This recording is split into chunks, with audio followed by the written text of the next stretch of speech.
여호와께서 내게 이르시되 너는 큰 서판을 가지고 그 위에 통용 문자로 마엘살랄 하스바스라 쓰라. 내가 진실한 증인 제사장 우리아와 여베리기야의 아들 스가랴를 불러 증언하게 하리라. 내가 내 아내를 가까이 하매 그가 임신하여 아들을 낳은지라. 여호와께서 내게 이르시되 그의 이름은 마엘살랄 하스바스라 하라. 이는 이 아이가 내 아빠 내 엄마라 부를 줄을 알기 전에 다메섹의 제물과 사마리아의 노약물이 아수르 왕 앞에 옮겨질 것입니다. 사랑하는 여러분, 하나님께서는 이스라엘 백성들을 선민이라고 선택하여 불러주셨습니다. 아브람 이전에 하나님께서 그들에게 약속하신 그 가나안 땅을 허락하여 주시면서 말입니다. 하지만 하나님의 그 선택받은 그 이스라엘 민족들이 분단되어지고 남유다와 북이스라엘로 나뉘어지면서 북이스라엘이 아람의 그 연합군과 함께 남유다를 침략할 것을 그렇게 이야기 되어졌을 때에 남유다의 아하스 왕은 하나님을 의지하기보다는 강대국 아수르를 의지하고 그 아수르를 등에 업고 하나님의 경고의 메시지를 듣지 않았다는 사실입니다. 그들을 보존하시겠다는 하나님의 분명한 약속, 임마누엘, 스알 야숲이라고 하는 이 분명한 징조를 허락하여 주셨음에도 불구하고 그들은 아수르를 의지하였고 하나님은 그 아수르를 통해서 심판을 단행해 주시겠다라고 말씀하셨습니다. 하나님의 약속을 믿지 못하고 여전히 아수르를 의지하는 아하스에게 아람과 북이스라엘이 멸망을 확증하게 되어지는 그 세 번째 징표 그리고 징조 약속이라고 하고는 이 모습, 바로 마헬살랄 하스바스를 말씀하셨습니다. 오늘 보면 1절과 2절 말씀해 보시면 하나님이 이사야에게 큰 서판에 동시 통용 문자였던 마헬살랄 하스바스를 기록해서 제사장 우리아와 스가랴에게 증언을 맡기도록 했습니다. 그리고 3절과 4절 말씀해 보시면 이사야가 아들을 낳게 되어지는데요, 하나님께서 그 아이가 엄마, 아빠라고 부르기 전에 그 아이의 이름을 통하여서 하나님의 그 분명한 약속의 말씀을 허락하여 주셨다는 사실입니다. 그 아이의 이름을 무엇이라고 지으라고 하셨습니까? 바로 마헬살랄 하스바스라고 지으라고 하나님은 명령하셨습니다. 하나님 유대를 보존하시기로 약조하시면서 징조로 임마누엘을 주셨고 스알 야숲을 허락하여 주셨는데 결국 아수르를 의지하며 그 마음을 굳게 함으로 인하여서 하나님은 마지막으로 당신의 약속을 확정시키려고 세 번째 징조인 마헬살랄 하스바스를 말씀하시고 계시는 것입니다. 우리는 이 말씀으로 자기 백성의 그 완고함에도 끝까지 포기하지 않으시고 그들을 구해서 심판받아 죽는 그 일을 기뻐하지 않으시는 그 하나님께서 하나님 앞으로 돌아와 진실한 회개에 합당한 열매를 맺게 될 때에 하나님께서는 그들을 외면하지 않으시고 그들을 품어주시는 전능하신 사랑과 인애가 많으신 아버지 하나님이심을 말씀해 주고 있습니다. 그 하나님의 사랑이 우리를 살리셨음을 기억하고 항상 감사함으로 하나님을 영화롭게 할 수 있는 우리 믿음의 성도님들 될 수 있기를 주님의 이름으로 축복합니다. 그러면 오늘 본문의 핵심 주제가 되기도 하고 오늘 말씀의 제목이기도 한데요, 마헬살랄 하스바스, 이 징조에 대해서 함께 생각해 보려고 합니다.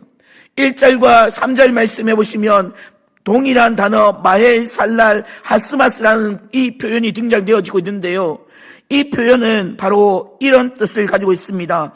빠른 약탈, 급한 노략이라는 뜻입니다. 유단을 침략할 아람과 북이스라엘이 급속히 망하게 되어진다는 말씀인데요, 하나님 먼저 이 이사야에게 큰 서판에다가 그 글을 많은 사람들이 알고 읽게 되는 통용되어지는 그 문자 마헬살랄 하스바스라고 하는 이 문자를 기록하여서 그것을 제사장 우리아와 스가랴의 증인을 삼으며 그것을 말하라고 말씀하고 있습니다. 또한 이사야의 아들을 낳았을 때에 그 아들의 이름을 마헬살랄 하스바스라고 지으라고 명령하셨습니다. 이미 하나님은 아람과 북이스라엘의 멸망 앞에서 두 번 스알야숲이라는 징조와 임마누엘이라는 징조를 예언해 주셨음에도 또다시 하나님은 아람과 북이스라엘의 멸망을 예언하시면서 보증하여 주셨다는 사실입니다. 왜 하나님은 이렇게 반복적으로 또 다른 징조를 보이시면서 그들에게 말씀하여 주셨을까요? 그리고 이것으로 우리가 알 수 있는 것은 과연 무엇일까요? 우선 아하스와 유다 사람들은 하나님의 그 거듭된 약속과 징조 앞에서 그것을 믿지 못했다라는 분명한 사실입니다. 왜일까요? 지금 유다를 침략하고 유다를 박살시키려고 하는 그 아람 그리고 북이스라엘, 그들은 매우 강력한 힘을, 군사력을 가지고 있는 그런 민족이었습니다. 어떤 연맹도 뚫을 수 없는 그런 모습 가운데 단단하게 그렇게 세워진 나라였습니다. 그런 나라들이 수년 내에 망한다라는 것은 거의 상상할 수 없는 일이었습니다. 오히려 지금 멸망의 위기를 맞은 쪽은 아람과 북이스라엘이 아니라 겁쟁이와 같던 그 아하스 왕이 속해 있는 남유다 땅이었다라고 그들은 이야기하고 있습니다. 아하스와 유다 사람들은 그 약속을 신뢰하지 않았고 계속해서 자신의 방법으로 당면한 그 위기를 극복하려고 불신앙적인 그런 모습을 보여주고 있다는 것입니다. 하지만 하나님은요, 유다 백성을 포기하지 않으셨는데요, 하나님은 어떻게든 그들에게 약속을 믿고 하나님을 의지하기를 원하셨고, 그래서 하나님은 다시금 징조, 세 번째 징조 마헬살랄 하스바스라고 하는 이 징조를 통하여서 그들에게 말씀하셨던 것입니다. 아람과 북이스라엘이 아수르로 인해서 멸망할 것이다라고 말씀하셨습니다. 이러한 사실은요, 자기 백성을 위한 하나님의 열심히 있는 그 모습이 변하지 않음을 보여주고 있는 사건입니다. 실로 하나님은 자기 백성을 포기하지 않습니다. 하나님은 자기 백성이 그랬던 길을 고집하고 돌이키기를 거부할지라도 포기하지 않으신다는 사실입니다.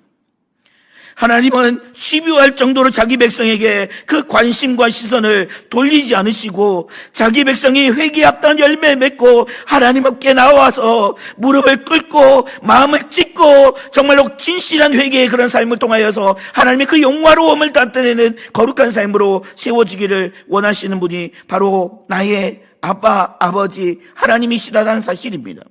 그리고 본문 2절에 보시면 하나님은 마헬살랄 하스바스라고 하는 이 징조를 통하여서 진실성을 보여주는 방편으로 두 명의 증인을 세우게 됩니다. 제사장 우리야와 스가랴를 세우게 되는데요, 이 제사장 우리야가 어떤 인물인지 또한 스가랴가 어떤 인물인지 정확히 알 수는 없습니다. 그러나 하나님의 시선 앞에서 이 제사장 우리야를 어떻게 평가합니까? 노란 글씨인데요, 우리 같이 읽겠습니다. 같이 읽습니다. 시작. 진실한 증인. 네, 진실한 증인 제사장 우리야다라고 말씀하고 있다는 것입니다. 그렇습니다. 타락한 유다에서 대제사장이 이렇게 진실했다는 것은 다행한 일입니다. 하나님께서 인정하셔서 증인으로 세우실 정도로 진실한 사람이었습니다. 그러나 우리는요, 성경에서 이 우리아에 관련된 대단한 실망스러운 기사를 한 구절 찾아볼 수 있는데요, 그것은 바로 열왕기하 16장에 나타난 아하스는 아람과 북이스라엘이 유다를 침략하게 되어지자 아수르 왕 디글랏 벨레셀에게 많은 예물을 보내며 원군을 요청하는데, 그러자 디글랏 벨레셀이 아람을 쳐서 정복하고 아람 왕 르신을 죽였습니다. 이에 아하스는 디글랏 벨레셀에게 감사의 뜻을 표하기 위해서 그가 머물렀던 다메섹 지역에 가서 아수르 왕이 섬기는 한 우상의 제단을 보게 되었는데, 아하스는 그 우상제단의 식양을 그려서 제사장 우리아에게 던져주고 이것을 그대로 만들라고 명령했습니다. 그런데 그렇게 진실한 증인이었던 그 우리아가요, 대제사장으로서 아하스의 그 요구에 어떤 책망도 하지 않고 오히려 그 요구를 그대로 받아들인다는 사실입니다. 우상의 제단을 만들어서 아하스가 예루살렘으로 돌아왔을 때에 그 제단에서 우상에게 제사를 드리는 일에 가담하는 인물이 바로 오늘 본문의 우리아였다는 사실입니다. 하나님께서 인정하실 만큼 진실했던 그 우리아, 왜 이렇게 변질하였는지 우리는 알 수 없습니다. 그러나 분명한 것은 예전에 아무리 신실한 신앙인의 삶을 살아갔다 할지라도, 예전에 아무리 자기가 십자가의 그 길을, 모진고 고난의 그 길을 걸어갔다 할지라도 언젠가 우리가 주님 앞에 서는 그 순간까지 끝까지 그 믿음의 길을 걷고 나가지 않는다라면 언제든지 변질되어질 수 있고 언제든지 탄압되어질 수 있고 언제든지 우리는 구원에서 미끄러질 수 있다는 사실을 오늘 본문을 통해서 우리에게 말씀해 주고 있습니다.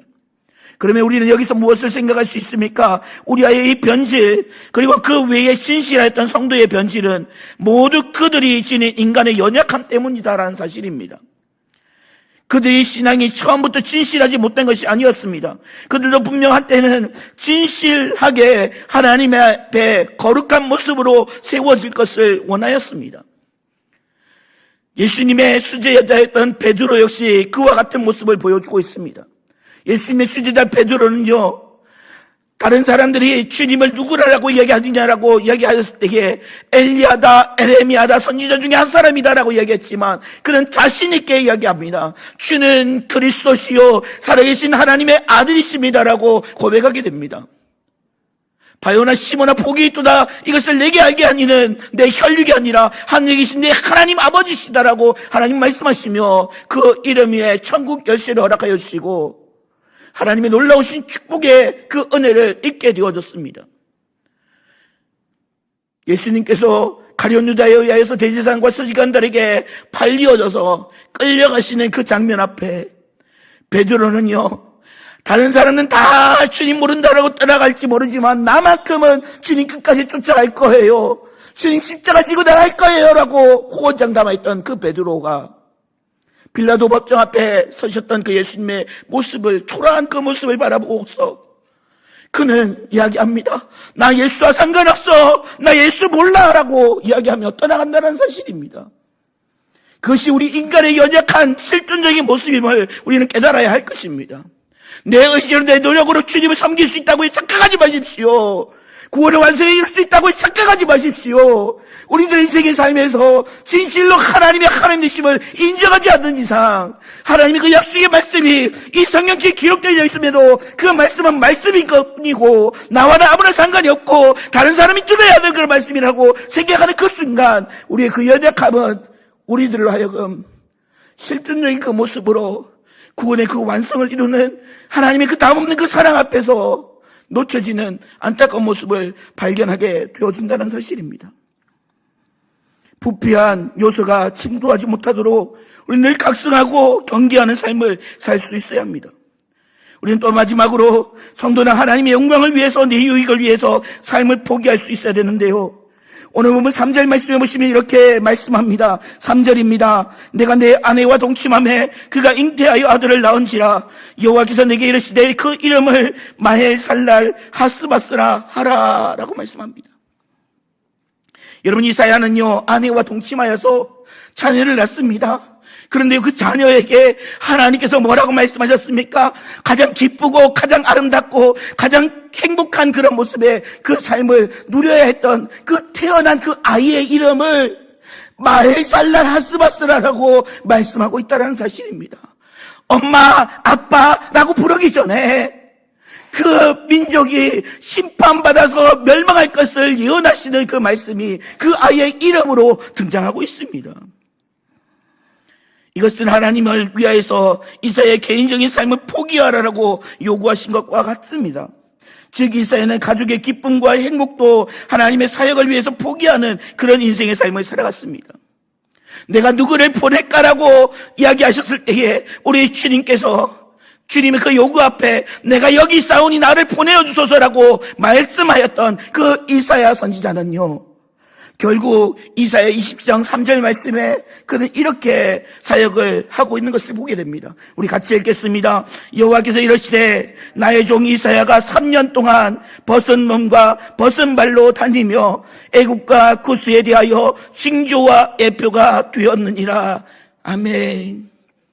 사랑하는 여러분, 이사야는요 하나님의 그 사역을 하면서 자신의 그 기쁨을 위하여서 자신의 그 만족을 위하여서 살아가지 않았습니다.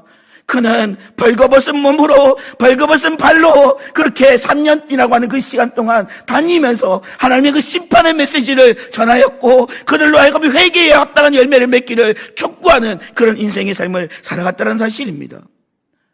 모든 삶에 있어서 하나님의 그 부르심 앞에 합당한 그런 삶을 통하여서 자신의 삶을 통한 기쁨, 행복을 철저하게 포기하는 그 인생, 그것이 바로 올바른 제자의 모습이 아닐까요? 우리 주님께서는 그렇게 말씀하셨습니다. 누가복음 14장 27절 말씀입니다. 누구든지 자기의 십자가를 지고 나를 따르지 않는 자는 능히 내 제자가 되지 못하리라. 여러분, 이 시간 여러분 자신들에게 그렇게 질문해 보았으면 좋겠습니다. 나는 주님을 믿노라라고 이야기하는 주님의 참된 제자인가? 라고 말입니다. 종교인은 아닌가? 무리 중에 한 사람은 아닌가? 생각해 볼 수 있어야 된다는 사실입니다.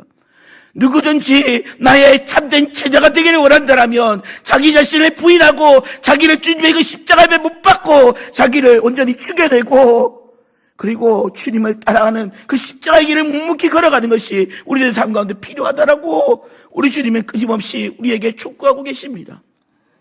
말씀을 마무리하겠습니다.